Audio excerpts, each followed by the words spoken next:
దేవుని ఘనమైన నామమునకు స్తోత్రములు. ఈ వాగ్దానం వింటున్న మీకందరికీ మన ప్రభువును ప్రియ రక్షకుడైన యేసుక్రీస్తు నామములో శుభములు, మా హృదయపూర్వకమైన వందనములు తెలియచేస్తున్నాం. ఈరోజు దేవుని వాగ్దానం కీర్తనల గ్రంథం 4వ కీర్తన 1వ వచనం. ఇరుకులో నీకు విశాలత కలుగు చేయవాడు ఆయనే.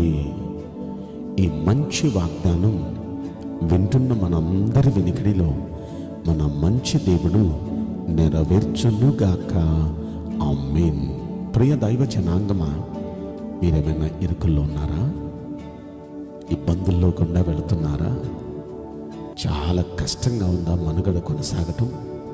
కుటుంబాన్ని లాక్కి రావడం, ఈ సంసారిక జీవితాన్ని లాక్కి రావడం, ఈ అప్పులలో నుండి, ఈ ఆర్థిక ఇబ్బందులలో నుండి, చాలని జీతాలతో పిల్లలకి ఫీజులు కట్టలేక ఎన్నో ఇబ్బందులను ఎంతగానో నలిగిపోతూ ఇరకాటాల గుండా మీ జీవితాన్ని కొనసాగిస్తున్నారా?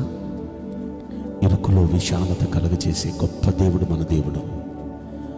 ఆయన ఉన్నాడు అనే ధైర్యమే మనల్ని బ్రతికిస్తుంది. బైబిల్లో ఎందరో జీవితాల్లో మనమున్న పరిస్థితి కంటే చాలా దీన స్థితిలో ఉన్నారు చాలామంది. అలాంటి వారి ఇరుకులన్నిటినీ విశాలపరిచిన దేవుడు మన దేవుడు. ఇరుకులలో విశాలత కలగచేసే దేవుడు ఆయన. అయితే ఆయన అలా ఇరుకులలో విశాలత కలగచేసిన సాక్ష్యాలు, ఆధారాలు చాలా ఉన్నాయి. ఎబ్బేజు అనే వ్యక్తి ఉన్నాడు. అతని తల్లి తన అన్నలందరికీ మంచి పేర్లు పెట్టింది. వాళ్ళ జీవితం ఎంతో బాగుంది. వీడిని కనేటప్పటికీ చావు బతుకుల మధ్యకు వెళ్ళి ఆ టైంలో కన్నది వీడిని. వెంటనే పేరు పెడుతూ అంది. వీడిని వేదన పడుతూ నేను కన్నాను కాబట్టి వీడికి ఎబ్బేజు అని పేరు పెడుతున్నానని ఆ పేరు పెట్టింది. దాని అర్థం వేదన పుత్రుడు, దుఃఖపుత్రుడు. వాడి జీవితమే అలా అయిపోయింది. ఇక చాలా వేదన పడిపోయాడు. అలాంటి పరిస్థితుల్లో తల్లి దగ్గరకు వచ్చి, అమ్మా, అందరి అన్నలకి మంచి పేర్లు పెట్టావు, వాళ్ళ బ్రతుకులు బాగున్నాయి, నాకెందుకమ్మా ఈ పేరు పెట్టావు? నా బ్రతుకేంటమ్మా ఇలా అయిపోయింది? ఎందుకమ్మా నాకు ఇలాంటి శాపం రాసావంటే, కాదు నా తలరాతలు రాసేవాడు ఆయన ఖచ్చితంగా నీకు మంచి రాత రాస్తాడు నాన్న, ఆయన పాదాలు పట్టుకొని బ్రతిమాలు నాన్న అని చెప్పింది. ఎబ్బేజు దేవుని పాదాలు పెట్టి బ్రతిమాలటం ప్రారంభించాడు, ప్రార్థించడం ప్రారంభించాడు. తల్లి కూడా ఎబ్బేజు జీవితం కొరకు ప్రార్థిస్తుంది. ఎబ్బేజు చేసిన మనవిని దేవుడు ఆలకించాడు. ఎబ్బేజును అన్నలందరికంటే గనుడుగా చేశాడు. మన దేవుడు మన మొరలు ఆలకించే దేవుడు. అయితే మనం ఎలా ఉండి మొర్ర పెడితే దేవుడు ఆలకిస్తాడు? ఈ కీర్తనలోనే 1వ వచనంలోనే మొదటి లైన్ మనం చూస్తే అక్కడ అంటాడు, నా నీతికి ఆధారమగు దేవా, నేను మొర్ర పెట్టినప్పుడు నాకు ఉత్తరమిమ్ము, ఇరుకులో నాకు విశాలత కలుగు చేయవాడు నీవే అంటున్నాడు. అంటే ఈయన మొర్ర పెట్టినప్పుడు ఈయనకు ఉత్తరం ఇవ్వమని అడుగుతున్న ఇతడు ఒక మాట అంటున్నాడు, నా నీతికి ఆధారమగు దేవా. నేను ఈ రోజున ఈ విధంగా నీతిగా ఉండటానికి కారణం మీరే కదయ్యా, ఆధారం మీరే కదయ్యా. మిమ్మల్ని బట్టే నేను ఈరోజు నీతిగా ఉండగలుగుతున్నా. నాకు నేనగైతే ఇంత నీతిగా నేను ఉండలేను. అయితే ఈ నీతి మార్గాల్లో నన్ను మీరు నడిపిస్తున్నారు కనుక నా నీతిని బట్టి నా మొర్ర ఆలకించండి అయ్యా. నిజంగా నీతిమంతుని మొర్ర ఆయన ఆలకిస్తాడు. నీతిమంతుడు మొర్ర పెట్టగా యెహోవా ఆలకించును, అతని శ్రమలన్నిటి నుండి అతని రక్షించును అనే ఆ మాట మన కీర్తన గ్రంథంలో 34వ కీర్తనలో మనం 17వ వచనంలో మనం చూస్తాం.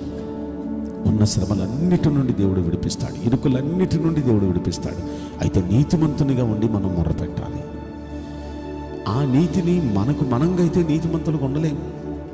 మనంగా ఎలా ఉండగలమండి? దావీదు భక్తుడు కూడా 23వ కీర్తనలో ఆయన ఒక మాట అంటాడు, నీ నీతి మార్గములలో నన్ను నడిపించుచున్నావు అంటాడండి 3వ వచనంలో. అంటే నీతి మార్గాల్లో మనమైతే నడవలేము, ఆయన నడిపిస్తేనే నడవగలం. కనుక ఈ వాగ్దానం వింటున్న ప్రియులకు ప్రభు పేరట చెప్తున్నాను, నీతి మార్గాల్లో మనల్ని నడిపించేవాడు ఆయనే, మన నీతికి ఆధారమగు దేవుడు ఆయనే. అలా నీతిగా ఉన్న మనం మొర్ర పెట్టినప్పుడు తప్పక మన ప్రార్థనలకు జవాబిస్తాడు. ఇరుకుల్లో మనకు విశాలతను కలుగజేస్తాడు. కనుక ఈ రోజున ఈ వాగ్దానాన్ని బట్టి ధైర్యం తెచ్చుకోండి.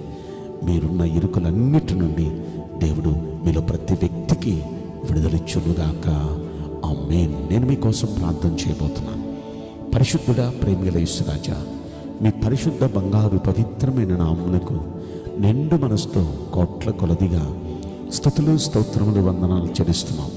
ఈ వాగ్దానం వింటున్న ప్రియుల జీవితంలో దయచేసి ఈ వాగ్దానం నెరవేర్చి కృప చూపించండి ప్రభువా.